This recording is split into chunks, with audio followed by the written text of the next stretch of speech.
How many downloads of Jim and Bill It's Another Day podcast? Today, the podcast show has fetched 400 million downloads since its start, and an average of 350,000 downloads per episode, about 3.9 million downloads per week. Well, hello there, and welcome to another weekend update. I'm Jim Harrington. And I am Bill Knight. Happy Saturday. It's an interesting day. You know, I'm still waiting for a shoe to fall. But then there's a lot of balls in the air, so who the hell knows what the hell's going on? Well, you know, first of all, this a story that's got a lot of people talking, and I think it's a bit of a distraction. I really do, because it's about that shooting of that CEO in New York City. It's the kind. It's almost got all the elements of a movie. You know, people are drawn to it. But the thing that concerns me about those kind of stories is it takes our eyes off the real important subjects, the real important topics that are happening, and we're just we're ignoring them. I mean, look at the media. They start off every segment of their programming on cable television with either a report on that story or the Daniel Penny story. And those are two interesting stories, but they don't really have a national concern. You know, they're not going to affect our lives like some other stories are. And yet, you know, I think, for example, I remember back to the O.J. Simpson trial, you know. It was a soap opera. I mean, it was a It was a tragedy for the people involved, but the media hung on to it, like I said, like a soap opera. They dramatized everything about it. They had cameras in the courtroom. They had Greta Van Susteren made her bones, literally, on that story. You know, she was a legal, I guess she was just a lawyer before the O.J. Simpson trial, and all of a sudden she became a legal expert on CNN, and her career started in broadcasting. But, I mean, that's kind of how I feel about some of these other stories. But anyway, for example, you and I were talking before we started the show this morning about how you think there's a lot of distraction, a lot of false, what do they call it? Facts? Red herrings. Yeah, red herrings. I'm looking at, I'm sitting looking at all that. Yeah. And you're right. They are all distractions. I mean, you know, you go with the Daniel Penny story, the manslaughter charges, which they were dropped, but they want to do a lesser thing. And I'm sitting there going, this is a veteran. Yes, he was trained with the chokeholds and all that, but let's face it. There was a guy, a homeless guy, that was threatening to kill people. He stepped in. He decided to become a good Samaritan, and it was not a good day for the homeless guy. Let's put it that way. If Daniel Penny was a black guy who did that, would it even be a story? I mean, probably not. Yeah. And that's the whole point. But you know what it does? It sends a message to you, and it sends a message to me. You see, a fellow brother, black or white, or a woman that is in harm's way. Well, I'm not going to get involved because I'm going to get sued, and I'm going to be. I don't have the money for that, or the time, or my reputation is going to be gone. It's going to take a couple of years out of my life. You're done. You get that much of a trip up. And so, what kind of message is that? To society? Well, it's not a good message. Now, you do have an Arizona congressman. Yeah, that wants Eli to give him Crane. Give him the Congressional Gold Medal of Honor, which is a good thing. But this thing, the judge who dismissed the charges of manslaughter should have taken the note from the jury. The jury sat there and said, we can't decide. Why they can't decide, I don't know. It should be, there's nothing wrong here. Right. We're done. But they're compelled to make some kind of decision against this guy. The judge is nudging them. The judge is nudging them that way. So the judge should be nudged out the door and off the bench. You know, we got to start doing something about these stupid judges that are doing that. So this story is being manipulated. You look at the story of the United Healthcare president, CEO, and who was just gunned down in cold blood on his way to a meeting. But with Daniel Penny, I always was under the impression that you had to be found guilty by it had to be unanimous. 12 people had to vote in favor of your guilt. And if one person decided that you were not guilty, it wasn't a hung jury. It was not. It's over. Not, it's done. Yeah, But it's see, over. But now, ever since the Trump era, and I got something on Trump too, that not against Trump, Yeah. but ever since that era, we didn't get him on this. Okay, let's see if we can get this or get this. They can't let go of the fact that the guy is not guilty. Yeah. He's not guilty. You're guilty. They are. The left is guilty. That judge is guilty of sitting there and bastardizing our legal system. And I'm getting sick and tired of it. So the prosecution said, all right, we're going to drop the manslaughter charge, but we want you to come back and consider the lesser charge, which is still a bad charge. Yeah. And the judge said, okay. I mean, if I were a judge, I'd say, wait a second. You're just dropping charges now in the middle of a trial? Let's just drop the whole thing. Yeah. Either he's guilty of all the things you said he was guilty of, or he's innocent. Well, the judge is not taking control. He's letting the prosecution take control. If I were the judge sitting there going, I would be looking at it going, okay, so he's brought up in manslaughter and the jury can't decide. Right. Jury, do you need more time or is that it? That's it. That's what we can't come to a decision. Okay. Slam that gavel. Dismissed, not guilty. Done. Exactly. Over. Have a nice life. Thank you for your service. Yeah, I agree 100%. But see, that's what I would do. It goes, by the way, back to where's it being tried? It's being tried in New York City. Are New York City judges fair? Well, you've seen over the last year that at least I can point to two of them that don't seem to be. Engeron and Marchand, right? Mm-hmm. Those are two New York City judges. Now, this guy here is screwing around with Penny. Penny, when Eli Crane came out yesterday and said, hey, I'm putting him up for the Congressional Gold Medal, that's Congress's highest civilian honor, I thought that was wonderful because, listen. I think it's a great idea, but you know what? That'll end up being a distraction. Yeah. Because the Democrats will argue about it. They'll go, oh, okay. Interference. It'll keep your eye off the big picture. What is it that's going on that they don't want us to know about? Now, when you bring up New York, I'll go to the story early before I go back to the United Healthcare. Fetterman has got to be a thorn in the Democrats' side right now because he has an opinion on New York. Yep, he sure does. And the guy is. I'll tell you one thing about Fetterman. He thinks that Trump should be pardoned. That's right. Listen. It's undeniable that the case against Hunter Biden was really politically motivated, but I also think it's true that the trial in New York for Trump that was political as well too. Now it's that, and in both cases, I think a pardon is appropriate, and I really think collectively, America's confidence in these kinds of institutions have been damaged by these kinds of cases. And we cannot allow these kinds of institutions to be weaponized against our political opponents. And it's very clear both trials were politically motivated and weaponized that on the other side. You know, if Fetterman keeps talking like that, he'll be a conservative. Holy smokes.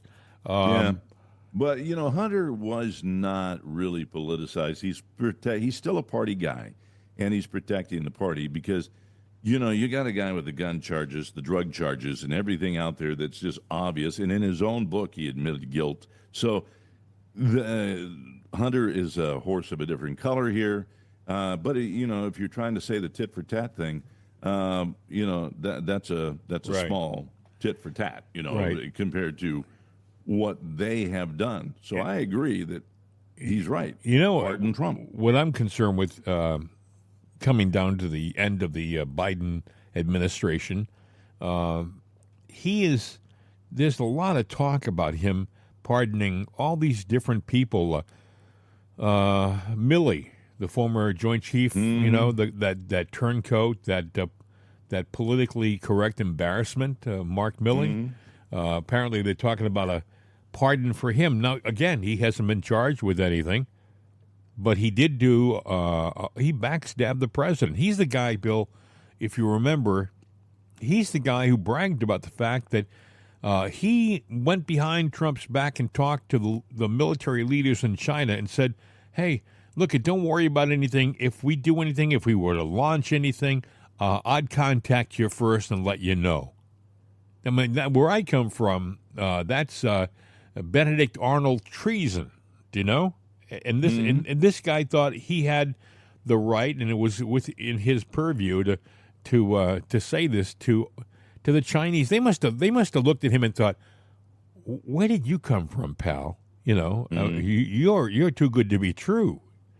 They're also talking about Adam Schiff getting a pardon, Liz Cheney getting a pardon. None of these people have been charged with anything yet, but I heard something interesting, and of all people, Peter Navarro said it on Newsmax last night, and I thought, brilliant. What President Trump and his nominee should say right now or sometime soon is they should come out and say to the media that whoever facilitates these pardons, that if Biden says, all right, I want these pardons for Schiff, Cheney, and all these other people, right? Who's ever involved with getting those pardons together should be arrested down the road when there's a new administration, because they're interfering. They are facilitating a crime, essentially. Yeah, the pardon may stick, but we're going to come after you for helping to put it all together. You know, you've been aiding and abetting in a crime, essentially. Well, we may not. It's funny. Go ahead.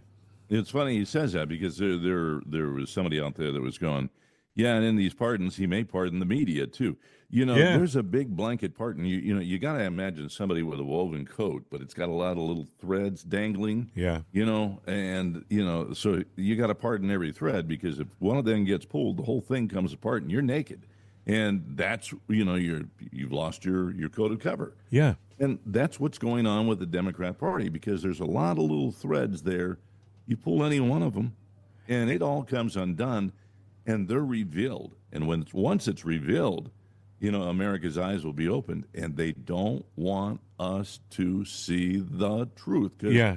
Like the old movie line goes, we can't handle the truth. Yeah, I think we could. If Joe Biden commits a crime, if what he does by pardoning all those people is considered to be a crime, but a crime that they can't get any satisfaction, can't rectify, the idea of going after the people who helped to facilitate that crime, interfering to aiding and abetting in a crime, that's got to give some people pause.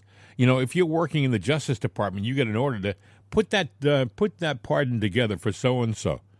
You might think twice about doing it, because if you do it and the guy gets a pardon and the next administration says what you did was a crime, we may not be able to punish, the person who was given the pardon or the person who gave the pardon, meaning Biden, but we may come after you for helping to facilitate doing that, because you're maybe a smaller fish, but you're still a fish in the bowl.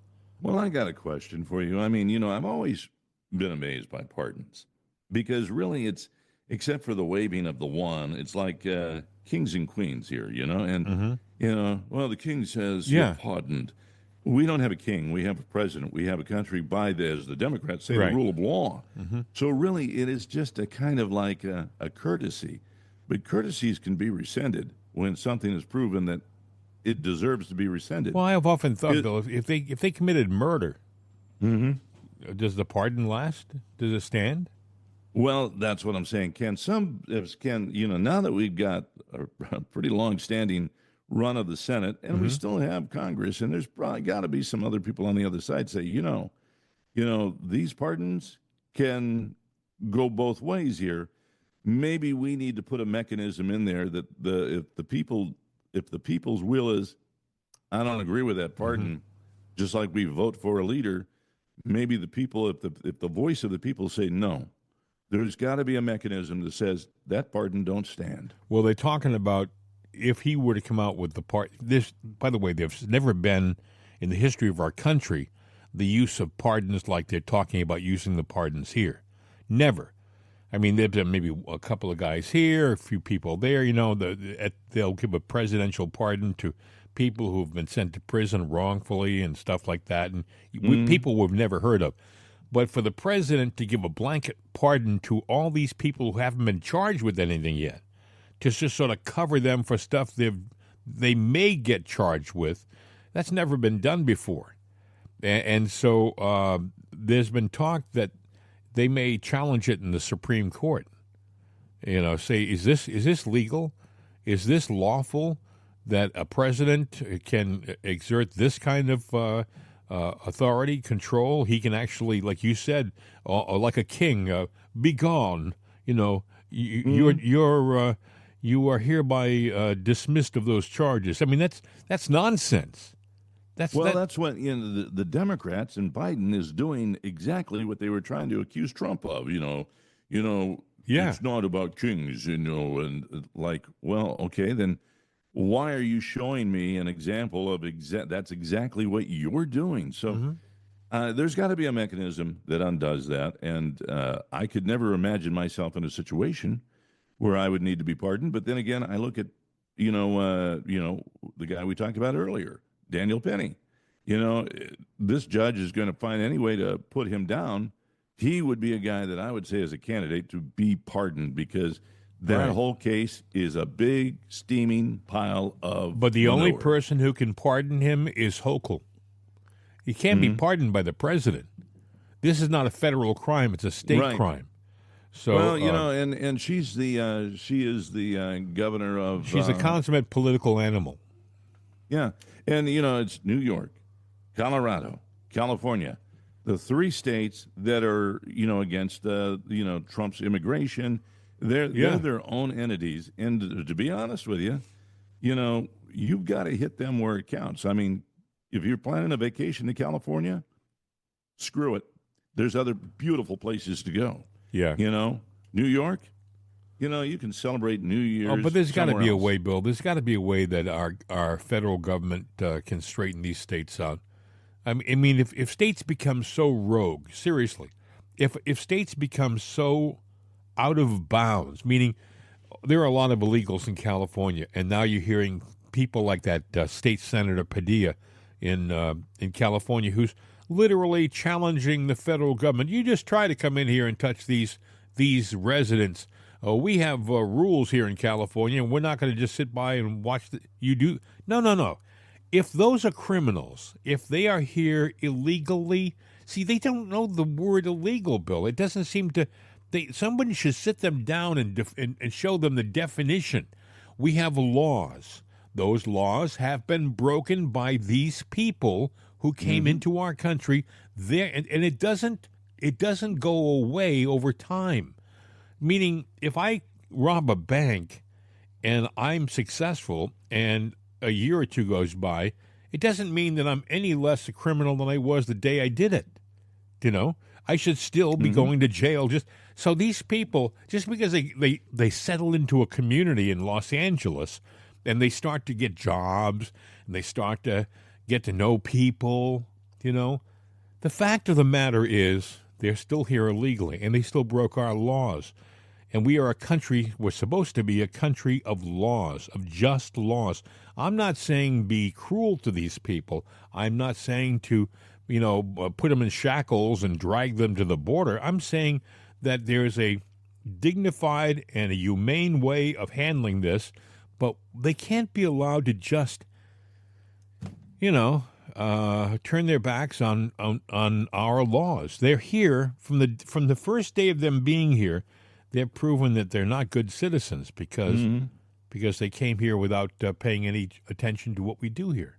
But the democratic way is, if they don't like the outcome, if the outcome doesn't suit their agenda, their narrative, let's change the rules. I mean, Gavin Newsom, case in point, he's asking Biden right now for about $1 billion for a new port of entry for illegal migrants. He wants that done before Biden leaves the office, because they've already got the crews and everything ready to build it, because the other one that they have is not working so well.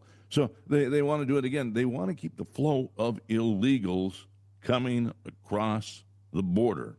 Yeah.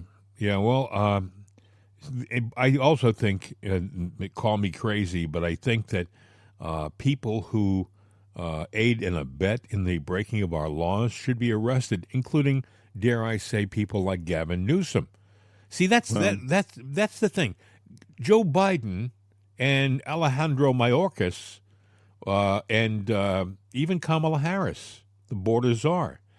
They all knowingly, without any problem doing it at all, allowed this to happen. Actually, Biden waved them in. He waved them in.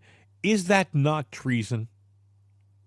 Oh, it's treason, and I think that gets back to the threads on the coat. You pull all the threads; they've got to pardon people because otherwise, you're going to see what the real intent is. I mean, it's obvious what the intent was, and we've got military-age young men here that are not probably from Mexico or Venezuela. They're probably from China or other places here to do ill will.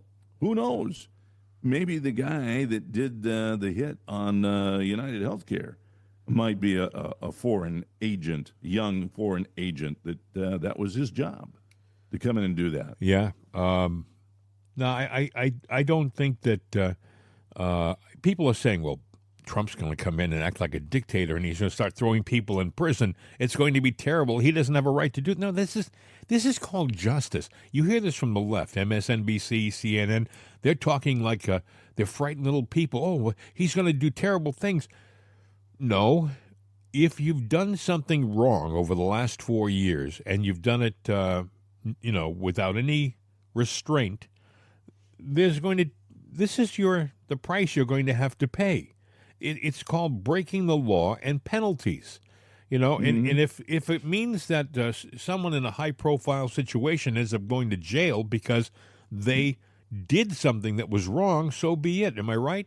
I mean, they had no problem. I remind the left, you laughed, and gleefully so, you laughed when they dragged President Trump in front of all of these ham and egger judges in these locales, and you embarrassed him to no end, and you embarrassed everybody who supported him to no end.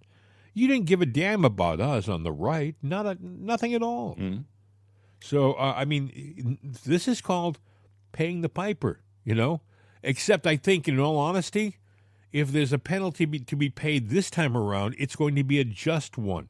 If President Trump gets into office and somebody gets arrested for something they did over the last 4 years that was illegal, right? He'll be doing it because the person did something illegal. Whereas Trump did nothing illegal. You just dragged him there to throw as much against the wall as you could, Anyway, hey, I should point out, Bill, we haven't mentioned Right Side Coffee. That's true. Right Side Coffee. You're saying, what's Right Side Coffee? Well, sometimes a little music will remind you what Right Side Coffee is. Juan, Jose, the Border Crossers, if you were. Wake up on the right side with Right Side Coffee. Yeah, they do that so well. Wake up on the right side with Right Side Coffee. Bill, I see you have your cup in your sweaty little palms. How is it? Well, hang on. Yes. I do have to admit one thing. What's that? Every new cup is better than the last cup. No. It's just that good. It's just that good. I mean, when I, like the Dr. John song, my head gets in the right place with a cup of Right Side Coffee. Hey, listen, it's so good it should be illegal, but it isn't. You can get it at rightsideshop.com, rightsideshop.com. That's rightsideshop.com, singular, okay, no S on the end, rightsideshop.com, and you'll see it on the page. It's a medium roast coffee. We have medium roast regular and medium roast decaf, and you'll love the coffee. A little bit of every thing you buy on that storefront. You'll see baseball caps and other things too. You'll see sweatshirts and T-shirts, cups, all those things. A little tiny bit of the profit comes back to us, and we in turn turn it around. They're going to use it to promote the program. And by the way, in the upcoming year, we're looking to expand the places that you'll be able to find the show, too. We're working on that right now. We're not going to say where those places are, but we're trying to expand the coverage of our program. Right now, we reach around 4 million people a week globally, which is a lot. We'd like to do more than that. And there are other shows out there who have the resources, have the funding behind them, who have a bigger reach. But that's why it's important, if you would, to maybe buy something in our store, rightsideshop.com. Anyway, Check it out. Get the coffee. You're going to enjoy it. We got the swag, so check that out too. Yes. RightSideShop.com, or just go to it'sanotherday.com, and you'll see the link up at the top, and it'll be the right thing to do. You'll wake up on the right side with Right Side Coffee. That's right. I like that. So we talked about Daniel Penny and his trial. I heard somebody say they're probably going to come back with an acquittal on Monday. That's the right thing they should do. Mm-hmm. But it's New York State. Don't count on it there. Everything there is political. That judge is probably sitting around thinking, oh, I can't just find him innocent. Oh, man, I can't do that, Yeah. Anyway. Well, they're still talking the switch over. They're still talking about the United Healthcare assassin, and it is a distraction. But think about it now. You saw the video of the guy walking up, had the mask on, but you could see nose up, his eyes and stuff, and he would just callously went in, just nonchalant, just bang, bang, bang, and then leaves. And he came out from, but we know that he went and got with a one of those temporary credit cards, an e-bike. He rode that across. And when he left, he went there and dumped it in the Central Park. Central Park. Well, where were they? They knew this happened right away. Where were they around the bus stations? They didn't do anything. The bike's dumped there.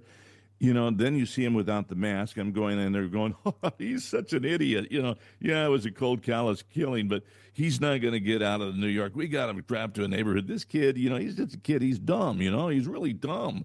And they keep saying that over and over and over again. Well, now the word is he got out of town. He's out of state. Well, Bill, what if he drove? What if he drove that little motorbike to his car? All he had to do is get in his car and drive up. I'm thinking he can go up the Major Deegan up to the. It used to be the Tappan Zee Bridge. I wouldn't go over the George Washington Bridge because they may have some roadblock and some kind of people checking. But you go the Major Deegan up to the Tappan Zee Bridge or the Cuomo Bridge and you shoot across that way, and you're in New Jersey. So you got shells with messages written on them. Yeah. You've got facial recognition, apparently, of him. You might even have DNA on the shells. You have the backpack left out in the park for all, and he knew that you got to ditch everything. And, probably there's some kind of prints that might be on that e-bike. And, it's one thing after another. They're saying he's an idiot, and I'm going, red herring. These are all little distractions. So you got to wonder why this guy was taken down, which is the TV mystery part of this thing. And then, this guy is leaving these little trails, and the New York Police Department don't look so smart to me right now. Or this is all just theatrics, for something else. And, they want to string this story along to distract us from something else. We do know that something major is supposed to happen, Well, they said that weeks. They said that if they're showing us the picture of the guy and showing the shooting, then in reality they have a ton more stuff that we're not seeing. So if they don't arrest the guy soon, then I think what you're saying is true. I think he's out of town.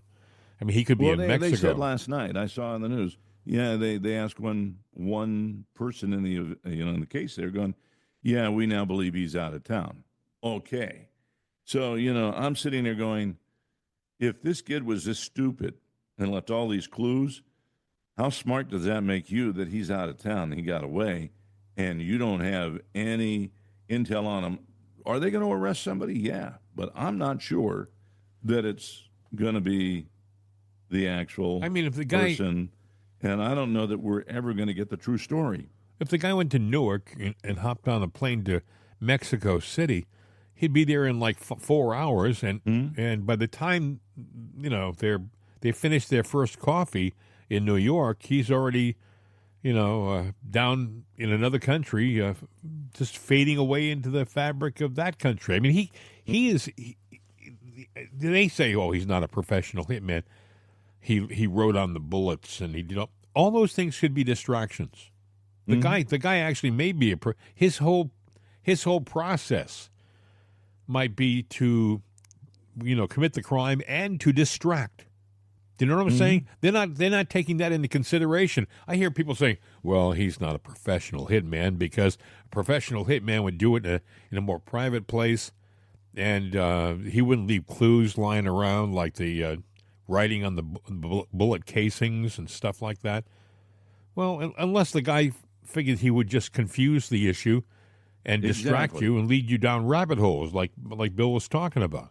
And that's what I'm thinking. I'm thinking that. So what if they do come up with a guy and say this? I'm just saying, for the way that you talked, you would have had him already. So I'm not really going to believe anything for a while. It's going to take some convincing. There was something this guy was going to do at that meeting. Yeah. With all the investors and everything. There was something that was going to get unraveled that they didn't want. Somebody didn't want to have happen.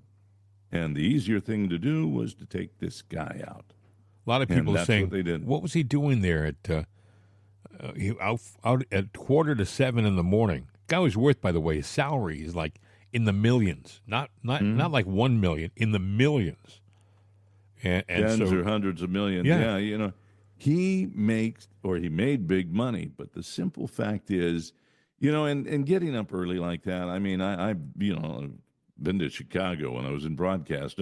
We're going to have an 8 a.m. breakfast call.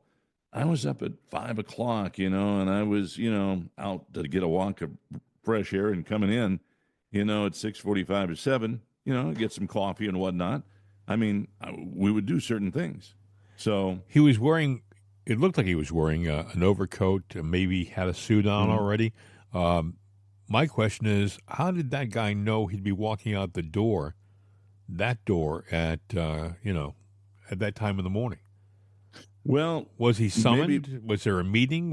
Was there maybe a false meeting that somebody planned? Come over to so and so, have coffee. I got something to tell you.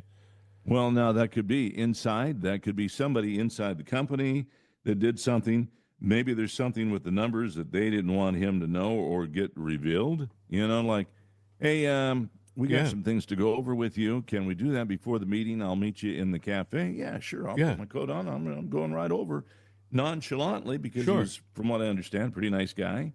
And I don't know that for a fact. What I was also thinking, Bill, is if the guy's making, several $1 million a year salary, could there be some ambitious young guy right behind him who wants his job? Well, anytime you're anywhere of power, no matter where you are on the ladder, the rung on the ladder, there's someone below you that wants to climb over you. Yes. Either take your place or climb over you to get to the next rung. That can always be, but I don't think that's this. I think it's something, far deeper, more nefarious, because you are talking about insurance and the number one company in the world. Right. There has to be, though there doesn't have to be, but there's probably a big story. And I don't know, this is almost like the Kennedy assassination. We're not going to, unless something happens, we're not going to know the truth. The other thing that I'm not talking about today, we're recording this program on a Saturday morning, is that President Trump, isn't he supposed to be flying over to France today? Or shouldn't he be there already? Yeah, because, and this was his decision. They rebuilt that church that burned down. And it's built Notre back Dame. Better. Notre Dame, yeah. Yep. And he felt compelled that he wanted to go. Right. This is not, and he's not running for election now. So for those who say, he's trying to sit there and get the religious right. No, this is, and the religious right and Catholics, two different things. And I'm sitting there going, no, this is something that he felt that he wanted to do. He doesn't have the luxury of the Secret Service. Well, he has some Secret Service or Air Force One. He's going to be going probably on Trump Force One. This is him doing it out of his pocket, going, I want to be there for this. I want to see this. Right. And I want to be there. And, how much danger is he putting himself in the middle of? I mean, I'm very concerned for his safety, being out of the protection zone that he was in Mar-a-Lago. Now he's going to be in the middle of a crowd of strangers. I'm sure he'll have a massive security presence, but still. Well, I think he's doing it out of his heart, but I also think he's sending signals, and I'll verify that in a second. That he wants you to know that he is a people's person, and he's going there. This is important to a lot of people. He's also trying to tell the leaders of the world, I'm in charge and I'm back. Yeah, he is. Now, you look at North Carolina and everything that went on. Vance just shows up down there. Yeah. And, casually. I didn't see a contingent of security around him. He was just there. Yeah. And he said, we want to let you know that we're on your side and we're here for you. I see that you've got a communication problem here, and that's the first thing we got to fix, because you got to be able to communicate to handle these problems when they come about. So he was sitting there, taking a look at the situation, greeting these people, being compassionate towards these people, and shooting from the hip with ideas.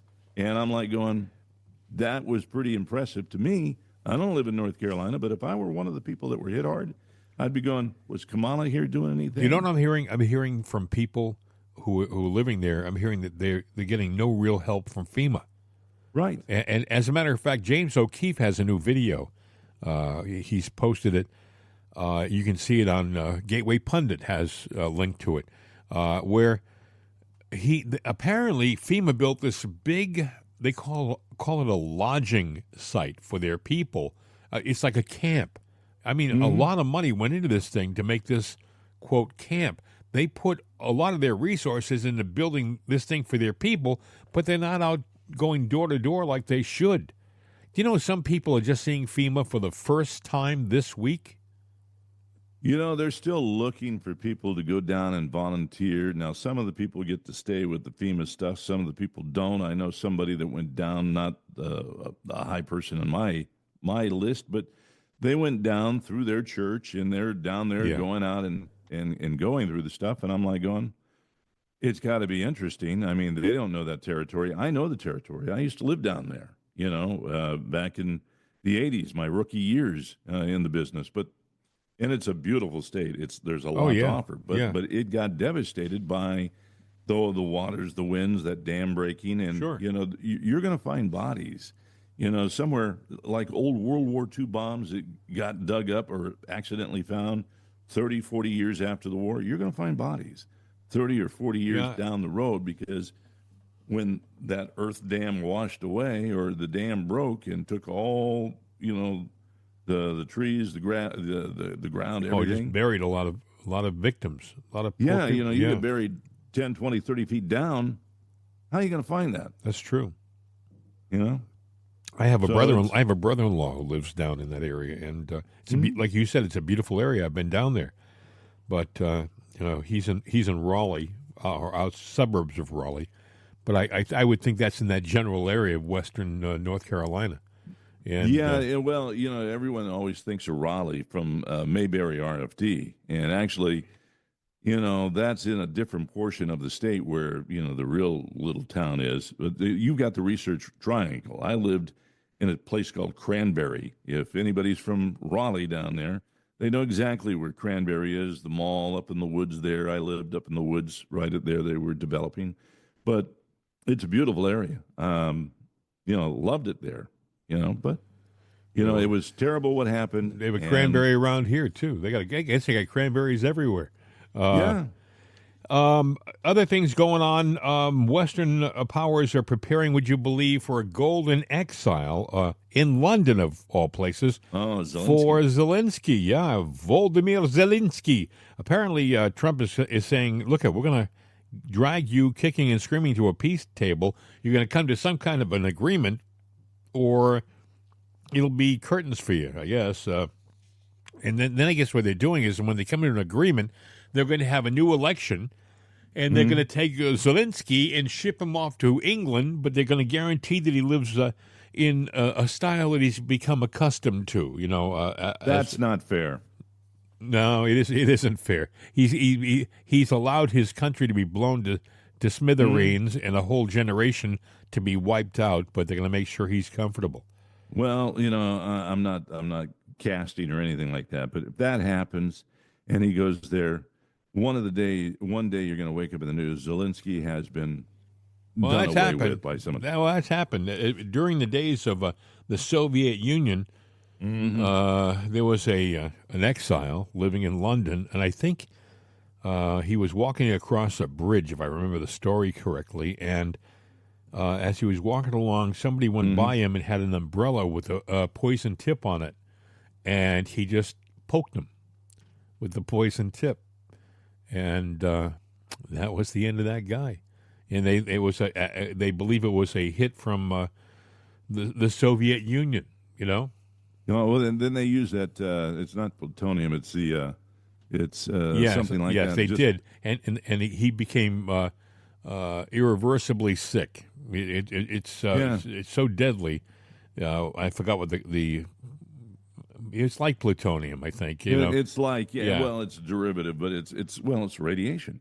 Yeah. And basically, once it touches you, it could be on the size of a pinhead. Yep. Not even a prick. I mean, I'm talking about the little rounded side, just a touch, and that's it. Because I know they had agents that were carrying it to sit there and get somebody with, and as soon as they did it, it just grazed a little bit of their finger, and then they were dead. The agent that was delivering the kill shot got it too. It's that deadly. Doesn't Zelensky also have he has a mansion in Florida. Pardon? Yeah, in Florida. Yeah, he has a mansion in Florida. So I would imagine he's not going to be confined to his house in London. I wouldn't be surprised if he ends up over here. But it doesn't. If I were him, it doesn't seem fair. It does not seem fair. Doesn't seem fair, and Putin is Putin. He was in the KGB, and things might be settled on the world stage, but Putin is going to sit there and go, Zelensky is not going to live very long. He's going to go after him in one way or another. And he's got operatives and he's got connections with the KGB, and they're everywhere. Just like we have CIA agents all over the globe, there's KGB agents all over the globe just waiting for a lot of people they'll say, well, it's not really called the KGB anymore. It's the FSB or something like that, or whatever the hell. But it's the same. It's the same thing. They just changed the brand name, Yeah. Another thing I thought was interesting we could talk about today, Bill. I know you are a user of this. I have not paid much attention to it. TikTok. Yeah. It's been decided by the Court of Appeals, I guess, or they're going to a federal law that would ban the app TikTok if its Chinese parent company remains in control of it has passed a legal challenge. A 3-judge panel of the U.S. Court of Appeals for the District of Columbia Circuit said it would not review a plea from TikTok and BitDance, the Chinese parent company of the app, according to CBS.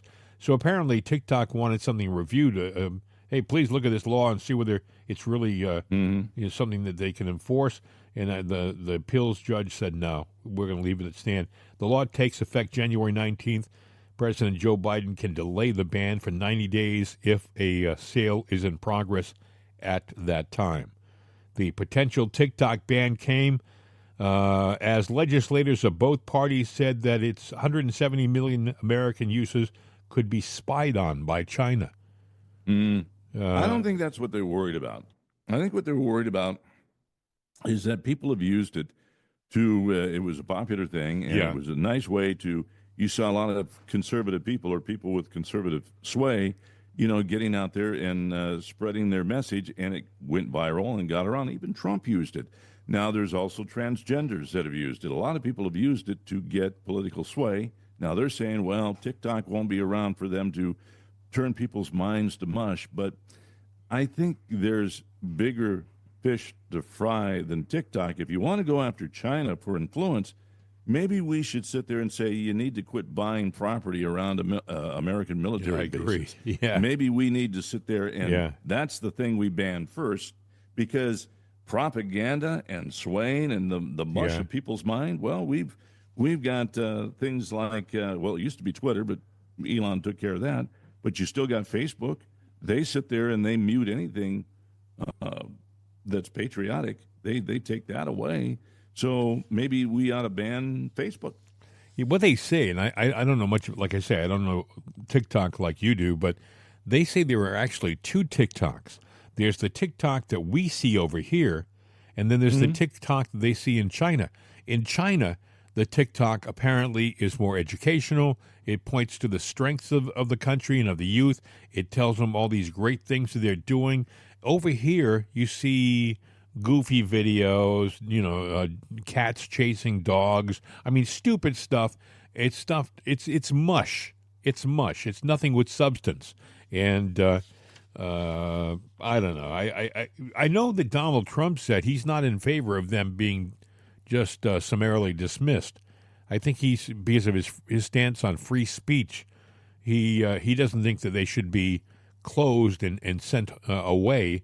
I do think that he's maybe in favor of an American company buying out TikTok. I could be wrong, but that's what I got from hearing other reports. Well, yeah, and I think that's what it is. They do want TikTok to sell, but I don't know that. I think that we're opening up a big can of worms with that. I get the idea where they're saying, yeah, you don't want the communist influence, but communism, and Chinese communism, has had an influence here for a long time. TikTok is just one of many.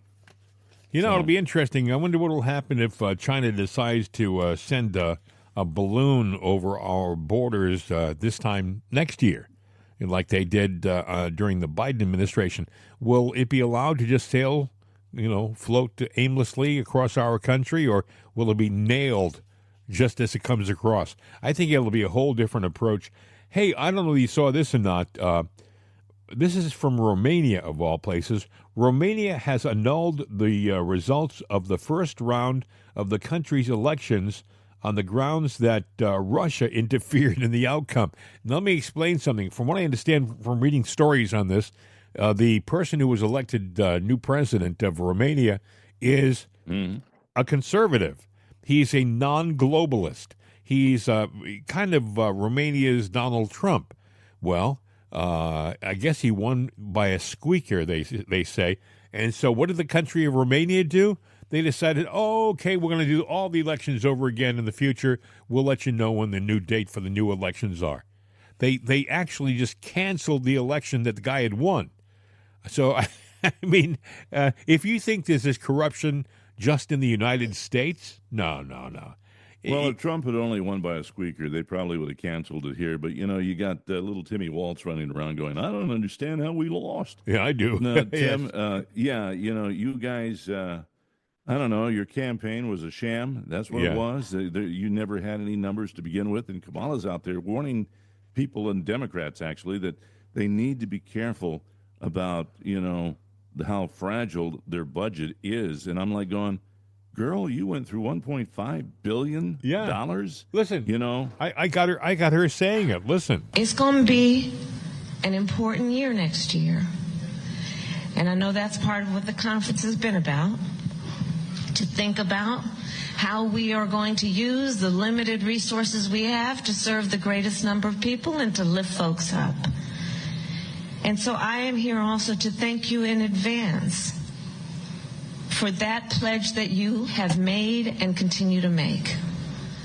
Our work is so important, and as we reflect on this past year, let us remember we had impact in every way.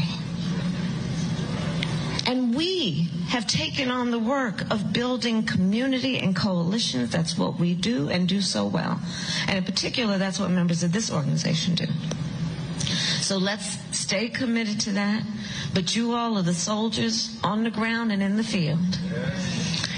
And I know that everyone is here together in fellowship to rededicate ourselves to the work yet to be done, and to do it knowing, yes, it will be hard work, but hard work is good work. Hard work is joyful work. Yeah, all I know, Kamala, is you had a campaign that ran about 5 months, and you blew $1 billion, at least $1,020,000,000. They're saying it's actually $1,020,000,000+. It's just it's staggering, the money that you blew. And now they're saying, we'd like you to audit your campaign because we'd like to know where that money went. We think that there are some people in your campaign that became millionaires for no good reason because... Well, go ahead, Bill. If she would have won, they wouldn't have worried about who became a millionaire, because that seems to be the Democrat way, but they lost so badly. They got spanked so badly. They're going like,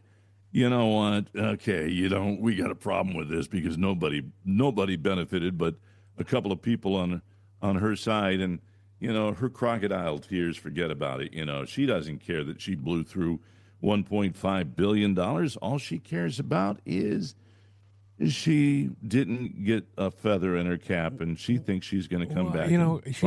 She says next year is going to be an important year, going to be a busy year. I'm thinking, for who, Kamala? You're going to be out of a job, and you're not going to be president. Well, maybe they got something up their sleeve that we don't know about.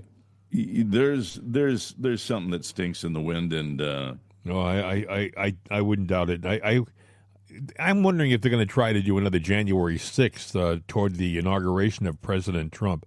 I wouldn't put it past them. Interesting thing. Speaking of people getting it together in Washington, Will Cain was talking about Pete Hegseth. Will Cain, the host of Fox and Friends Weekend, talented guy in his own right.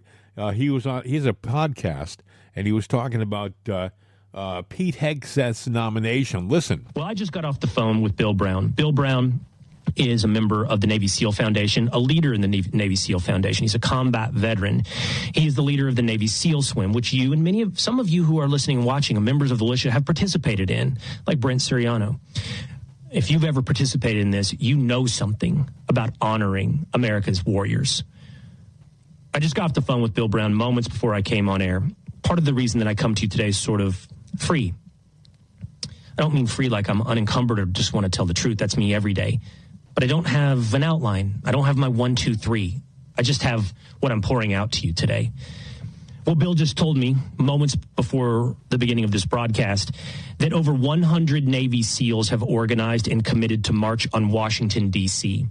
Over 100 Navy SEALs are prepared to throw their support openly behind Pete Hegseth. I would suggest if your name is Joni Ernst, Lindsey Graham, John Thune, Mitch McConnell, Kevin Kramer, if you are a senator from North Dakota, Iowa, South Carolina, you might want to look out your door. Yeah, you might want to look out your door. Yeah, that Navy SEAL swim, I think, is in New York, and they do it for charity. And I think that Pete Hegseth swam it. I think you swim across the East River, I think, or is it the Hudson River? I'm not sure. But it's a long, like a mile-long swim. And just swimming in one of those rivers, you should get an award for it because they used to be really polluted. Trump has doubled down on Hegseth, and he said, look, you know what? I'm going to make it tough for these people these rhinos that are saying they're going to vote against him. No, we're going to make sure that you vote out in public and that everybody sees who you are. They want, so he's put them, the Lindsey Grahams and all of them on notice, that I know who you are. Yeah. And soon America will know damn sure who you are. And that's got to make some sphincters tighten up a little bit to where they. Kash Patel has come out very openly, very honestly, and said, we're going to go after. He even said we're going to go after media people who were lying about the government and the situation over the last 4 years and lying about the elections, knowingly lying about the elections. And I think a lie is a lie, no matter who tells it. Exactly. Just because you're on a TV network somewhere doesn't mean you have the right to make up stories, to embellish situations, and like Bill said, lie about what's going on. Anyway, Bill, it's the weekend update, and I think that we always say to ourselves, we got to be a little shorter than a regular show because initially an update was only supposed to be like half an hour. But we always go long. 20 minutes, 30 minutes, that's it. It's Bill's fault. He just can't. It's my fault. Well, you know what? Since you said that, I'll give you one story extra. Okay. I knew you would. Go ahead. Because this is your neck of the woods and everything, but I forget her name now, but she is on city council, but there's a lady up in Boston. She is a BLM Muslim. And, I heard about that. I'm here for the people and everything. Well, the feds came in and launched a criminal investigation against her. They've arrested her. And now even little lefty Mayor Wu is going, you need to resign. And she's having all kinds of fits about it because, see, She was sitting there getting kickbacks. She's going, oh, I can't live in my salary. I don't pay my rent. I don't pay my car payments and all of that stuff. Well, where's your money going, honey? So, I mean, she's sitting there getting, $6, $7, $10, $20,000 kickbacks from even people on her staff. You want this approved? The piece de resistance, right, of this whole thing is that this, what was she, city council? City council. Yeah, city councilman. She was here illegally. She's an illegal. She is. How do you get voted into a government position and you're not a citizen? I don't know how you do that. Well, she's even got family members on her staff that probably are illegal and that she's taking kickbacks from. So she just looked at that job as a money printing machine for her. Bill, don't they have to raise their caught? Don't they have to raise their hand and swear to protect and defend the Constitution, even in those situations? Okay, you raise your hand, you swear, and there's probably a Bible involved too. Okay, if you don't believe in the Bible, you don't believe in, our version of God, and you don't believe in the American flag or the United States, that oath and that pledge means not a damn thing. Yeah, you're so right. It didn't mean anything to her. It was just a formality. Yes, you're right. So, and keep that in mind. Yeah, I said it. I stand behind it. That goes for probably a lot of people, that are in politics. You need to vet these people yourself, because the media won't do it for you, a lot better. Well, seeing that you had one story, I have one final story, too. There you go. Jamie Harrison, the outgoing chairman of the Democratic Party, he says he thinks that the far-left identity politics should remain the central issue in the Democratic Party in upcoming years. What he says is that you should maintain the message and the theme of the party that you have now. Mind you, they got their derrieres kicked, right, this last election, which says the American people turned their back on that message in the party. But this outgoing chairman of the party, Jamie Harrison, he thinks, just double down on it, just keep it going, and that'll be fine. And I'm sure Republicans are saying, well, it works for us. Yeah, you keep doubling down on that message, and we'll keep winning. Well, you've got him saying that. You got Kamala saying, we need more money. There's other Democrats just going, it's just going to take more money. We're going to throw money on this fire where we've burned up. So they're doing that. And you got a little AOC, their little darling from the left. She wants to be president. Now, what is she? She's going for some kind of Democratic appointment on the Oversight Committee or something like that? She wants to be president 4 years. She's considering running for president. I think the Democrats should go with AOC. Let the world see her for what she is. Be careful what you wish for, because we could have gotten it had they been able to maintain the lie, but Kamala was not a good actress. She couldn't just remember the script. They made up the numbers about her, and they were going to anoint her. I have an audio clip, I'm sure it's buried somewhere, of AOC at a town meeting in her own district where the people were screaming at her. So maybe nationally she's a darling of the left, but in her own district, the people were just tearing her a new gluteus maximus. Let's just say that. So how did she win? Well, she's a Democrat, and they have a system. How did Johnson win? How did you go from Lori Lightfoot, who was a screaming doofus mayor, to Johnson, who's even worse in Chicago? Chicago went from terrible to even more terrible, and they interviewed a lady who was a resident of Chicago, a minority, and a very articulate woman who said, look, it's not a matter of the people voting, it's a matter of the system that's been in place for decades. So I think if the people of Chicago they already know, their vote really doesn't mean much because there's a system in place in Chicago. Those things have got to be ripped out by the root. Well, the one thing I hope you did today was take notes of this show. Yes. And you have your notes. Now what you need to do is, if you don't have any right side gear, you need to go online and get it right now. Make sure you order the coffee, because this coffee goes well when you review your notes. That's true. It goes well during the show. And I think everybody should all gather around your I want to say radio, but gather around your device because we're all going to sing the right side jingle with Juan Jose and the Border Crossers, guys. All right. Wake up on the right side with Right Side Coffee. Marvelous, marvelous. You all sounded very good, too. Yeah, they're good at this, you know. I mean, I was the one in the background, a little bit out of key. But we didn't. Right side. We just like the effort, Bill. A for effort. Anyway, that's going to do it for us on our Weekend Update program. Hopefully you have a wonderful remainder of your weekend.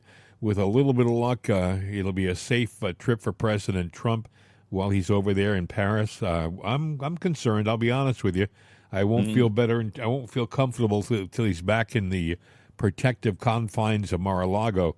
I even get nervous. He was up and getting an award in Long Island a couple of days ago, and I was nervous for the guy because I think the left is they're not done.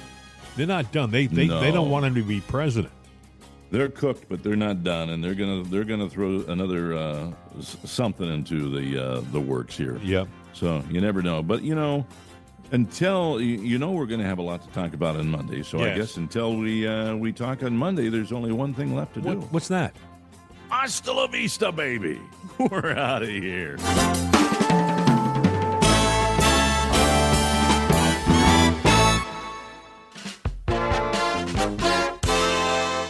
This is CRN America.